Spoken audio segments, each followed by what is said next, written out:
Hello students, आज के इस वीडियो में हम डिस्कस करेंगे एजुकेशन फैसिलिटी के बारे में। जैसा कि हमें पता है कि एक एम्प्लॉयर अपने एम्प्लॉय को बहुत सारी फैसिलिटीज प्रोवाइड करता है, जिनमें से कुछ फैसिलिटीज के बारे में हमने पिछली वीडियोस में डिस्कस किया था। आज के इस वीडियो में हम डिस्कस करेंगे एजुकेशन फैसिलिटी के बारे में। So we'll be learning about the valuation of free और concessional education facility। Free education facility में एम्प्लॉय से कुछ भी चार्ज नहीं किया जाता है और कंसेशनल एजुकेशन में एम्प्लॉय से एक नॉमिनल अमाउंट, बहुत कम अमाउंट चार्ज किया जाता है उस फैसिलिटी को प्रोवाइड करने के लिए। ठीक है। एजुकेशन फैसिलिटी, एजुकेशन फैसिलिटी को हमने दो केस में डिवाइड किया है। सबसे पहला केस है केस 1। ठीक है, अब केस 1 हम लोग डिस्कस करते हैं। तो केस 1 में ये है कि अगर जो एजुकेशनल इंस्टीट्यूशन है जहां पे एजुकेशन की फैसिलिटी दी जा रही है एम्प्लॉय के बच्चों को या other member of the household of the employee, तो ऐसे केस में अगर वो educational institution owned and maintained by the employer ही है, अगर एजुकेशनल इंस्टीट्यूशन जहां पर एजुकेशन की फैसिलिटी दी जा रही है वो owned and maintained by the employer है, ठीक है।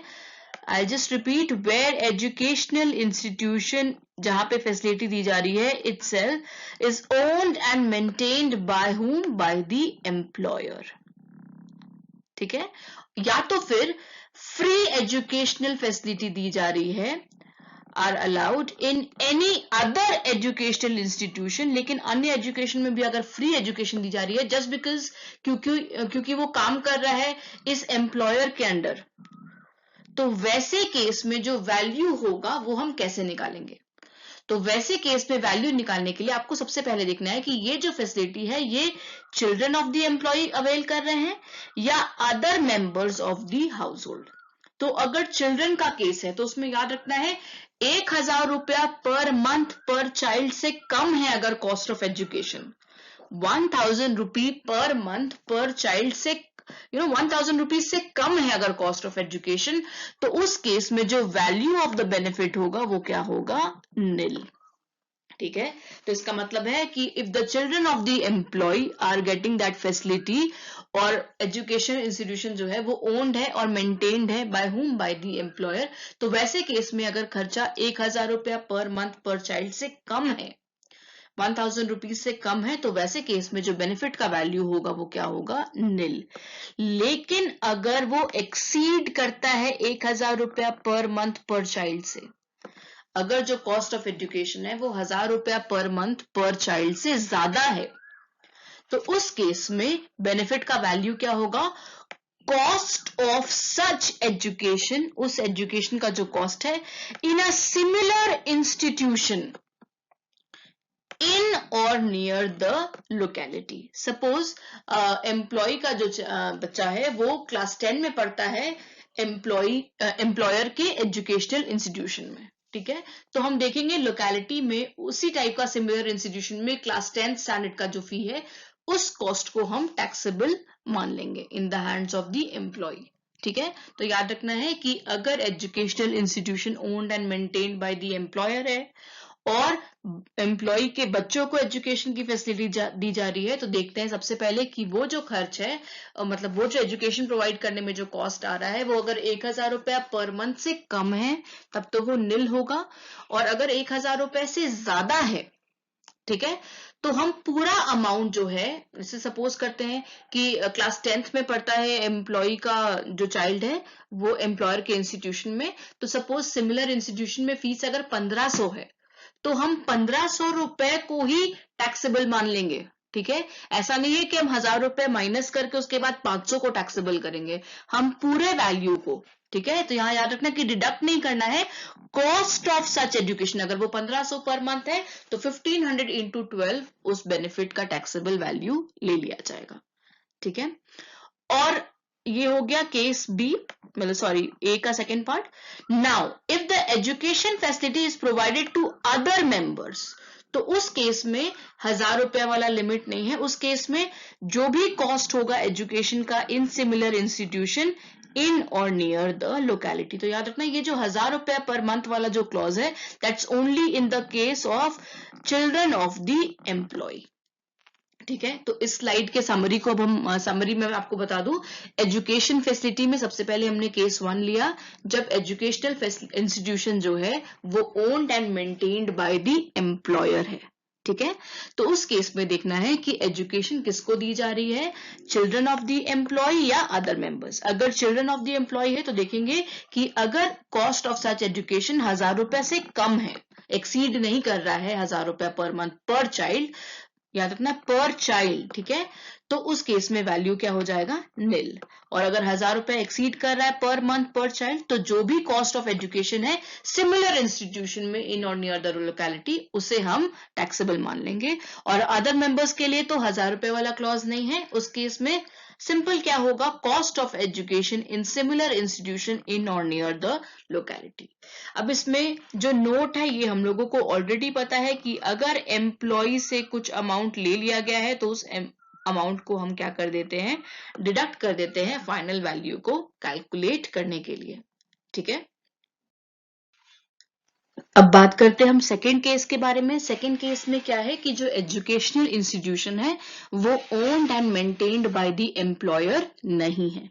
इसका मतलब है कि अगर एम्प्लॉय के बच्चों को या उसके हाउस होल्ड मेंबर्स को किसी अन्य एजुकेशनल इंस्टीट्यूशन में अगर ये सुविधा दी जा रही है तो उस केस में हम फैसिलिटी की क्या वैल्यू लेंगे, बेनिफिट की क्या वैल्यू लेंगे, उसके बारे में हम यहाँ बात करेंगे। ठीक है, तो मैं केस एक बार आपके लिए रीड कर दूं, where educational facility is provided in any other educational institution, मतलब एजुकेशन की जो फैसिलिटी है वो अब अन्य किसी एजुकेशनल इंस्टीट्यूशन में प्रोवाइड किया जा रहा है। किसे प्रोवाइड किया जा रहा है, टू द चिल्ड्रन और other household members of the employee. तो इस केस में जो वैल्यू होगा वो होगा जो भी एक्सपेंडिचर इनकर होगा बाय द एम्प्लॉयर, क्योंकि ये अन्य किसी एजुकेशनल इंस्टीट्यूशन की बात हो रही है तो जो भी खर्च एम्प्लॉयर को करना पड़ेगा ये फैसिलिटी को प्रोवाइड करने के लिए वो पूरे खर्च को हम इस बेनिफिट के वैल्यू मान लेंगे। ठीक है, और यहाँ एक बात जो ध्यान देने वाली बात ये है कि if the employer has provided free education और training facility to the employee, कई बार होता है कि एम्प्लॉयर किसी सेमिनार में भेज देता है, किसी ट्रेनिंग में भेज देता है अपने एम्प्लॉय को, तो उस केस में there is no perquisite value. ठीक है, so let us start the questions. Okay, now see, before we start the questions, one thing I would like to tell you is कि अगर पेमेंट का जो ऑब्लिगेशन है वो अगर एम्प्लॉय का है तो वो सभी कैटेगरी ऑफ एम्प्लॉयज के लिए टैक्सेबल होगा, चाहे एम्प्लॉय स्पेसिफाइड एम्प्लॉय हो या नॉन स्पेसिफाइड। और अगर ऑब्लिगेशन एम्प्लॉयर का है तो हर बार की तरह वो सिर्फ स्पेसिफाइड एम्प्लॉयज के केस में टैक्सेबल होगा।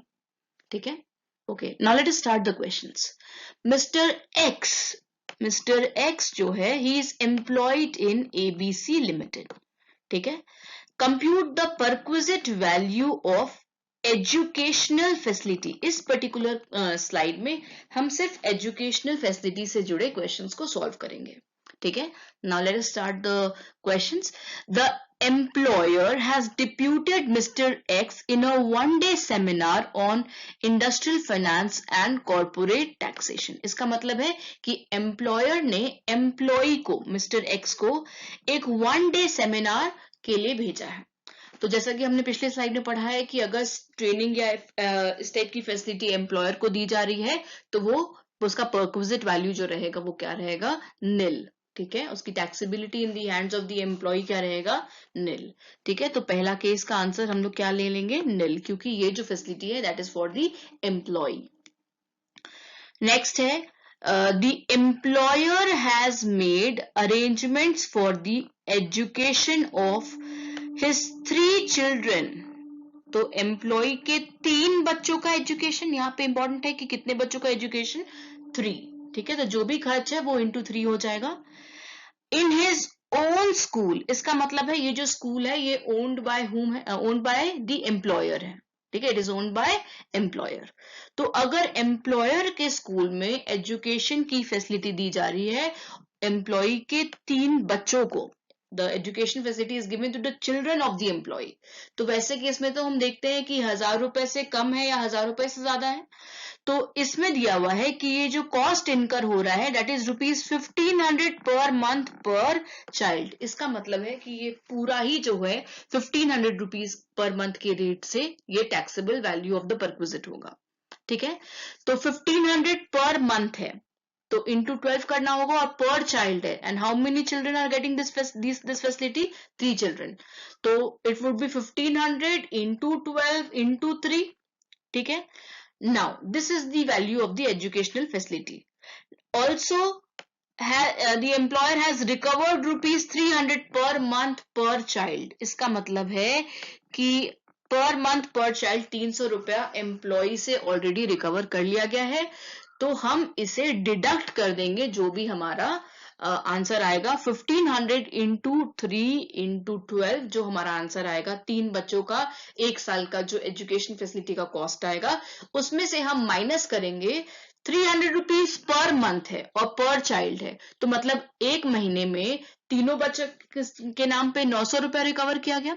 अगर 300 रुपया पर मंथ है और पर चाइल्ड है तो पर मंथ मतलब 900 रुपया रिकवर किया गया, इंटू 12 कर देंगे तो साल भर का जो अमाउंट रिकवर किया गया एम्प्लॉय से वो मिल जाएगा, उसे हम माइनस कर देंगे। I am not suppose to be solving these questions, लेकिन मैं आपको हिंट दे रही हूं, आप प्लीज अपने फाइनल आंसर्स को जरूर से कमेंट बॉक्स में ड्रॉप करिएगा वीडियो के। Now the third one is if the employee himself, if the employee himself, अगर एम्प्लॉय खुद से अरेंजमेंट कर रहा है तो ऑब्लिगेशन किसका है, एम्प्लॉय का, तो ये हर कैटेगरी ऑफ एम्प्लॉयज के लिए टैक्सेबल होगा। अब the employee has made arrangements of education of his 3 children, here again employee has made arrangements for education of 3 children, 3 बच्चों की education का employee ने arrangement किया है in a public school, और उसने उसका reimbursement, वो जो खर्च employee ने किया उसका reimbursement ले लिया कितने रुपए के रेट से 1500 रुपीज पर मंथ पर चाइल्ड। इस केस में पूरा ही अमाउंट जो होगा वो क्या हो जाएगा, taxable for all categories of employees. तो 3 बच्चों के लिए है तो 1500 रुपीज पर मंथ है, तो 1500 into 3 into 12 will be the taxable value of this perquisite. ठीक है, so students you are supposed to solve the questions that is there in this slide and you can drop your answers in the comment section of the YouTube video. And also in this chapter income from salary there are a number of facilities and every facility has n number of provisions that you have to remember, so keep practicing and in case you have any doubt you can always connect to me through WhatsApp or through the comment section of the YouTube video. Thank you.